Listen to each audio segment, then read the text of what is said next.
વડોદરા શહેરમાં આવેલ સયાજી હોસ્પિટલના પ્રાંગણમાં જન્મ દાખલાની વેબસાઇટનું સર્વર ખોટકાતા અરજદારોની લાંબી કતારો લાગી હતી અને આ અવસ્થાને લઈને છેલ્લા 3 મહિનાથી ધક્કા ખાતા અરજદારોએ તંત્ર સામે રોષ ઠાલવ્યો હતો।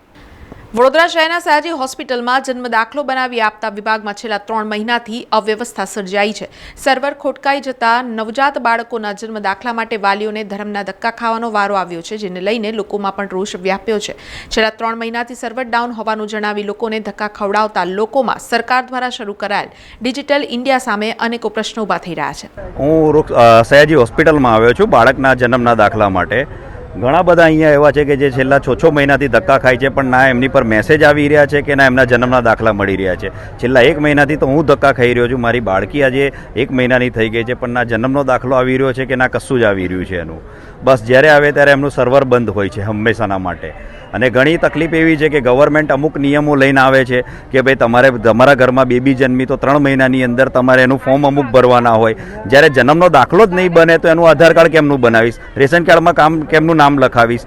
અને જન્મના દાખલામાં બી અહીંયા ખાલી તમારે ફોર્મ સબમિટ કરીને જવાનું। અમે ફોર્મ કમ્પ્લીટ જ ભરીને આપ્યું હોય, છતાંય એમની ભૂલ થઈ જાય, કદાચ રસોઈ દીર્ઘઈ કે ગુજરાતી ઇંગ્લિશમાં કશું બી સ્પેલિંગ મિસ્ટેક, તો એના માટે બી મા બાપને જ ધક્કા ખાવાના। કોઈ સામે અને સર્વર એમનું હંમેશા બંધ હોય છે છેલ્લા 3-4 મહિનાથી। તો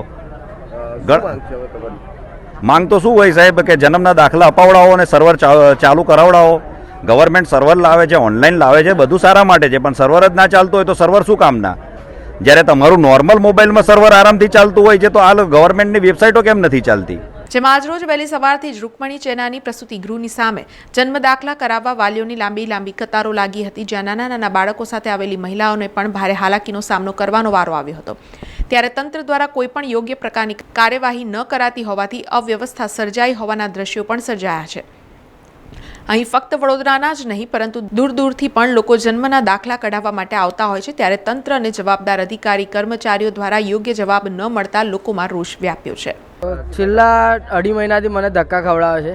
આ લાઈન તમે જુઓ, છેલ્લા 2.5 મહિનાથી એમ કહે છે કે આજે સર્વર ડાઉન છે, પછી તો 2 વાગ્યા પછી 2 વાગ્યા તો જો કે બંધ જ કરી દે છે, અને પછી 1 તારીખનું બોર્ડ માર્યું તો હવે 20 તારીખનું બોર્ડ માર્યું। આજે 22 તારીખ તો થઈ ગયો, હવે આજે નંબર લાગશે કે નહીં લાગે એ પણ અમને ખબર નહીં। હું લગભગ સવારના 9 લાઈન લાગી 11 વાગે તારનો ઊભો રહ્યો છું અને પહેલાંના 8:15 વાગ્યાનો આગળ આવી ગયો છું। હું અહીંયાથી દીપાપુરા 100 કિલોમીટર દૂરથી આવું છું। તમારી માટે કઈથી આવો છો બેન? કરોડિયા। શું તકલીફ છે? આ દાખલો હવે નોંધાયેલો છે તો 2.5 મહિનાનો થયો તો જો આવ્યો જ નહીં। કેટલા ટાઈમથી ધક્કા ખાવ છો? આ 4થી વખત હું આવી, 4 વખત થઈ કેવી ગઈ। રીતે આવો છો? દાખલા માટે જ આવું છું, પણ આ લોકો કે તે વખત વચ્ચે આવી હતી તો એવું બોલે છે કે આવતા મહિને આવજો, આવતા મહિને ચાલુ થશે એવું। 2.5 મહિનાની ધક્કા ખાવ? કાલ આવ્યા તો હું કીધું? કાલ નથી આવ્યા, વચ્ચે આવી હતી, 10 દાડા થયા, 20 એવું કીધું કે મેસેજ આવે તારે, તો મેસેજ તો હજુ આવતા જ નહીં। 3 મહિના થયા મેસેજ જ નહીં પડતો, અને આગળ આવીએ છીએ તો પૂછીએ છીએ કે આવશે એવું કરે છે દાખલા માટે। દાખલા માટે ધક્કા અમારા ખાલી લાંબા વિસ્તારમાંથી કેટલા ટાઈમથી ધક્કા ખાવ? 3 મહિનાથી દાખલો નહીં આવતો? ના આવતો દાખલો।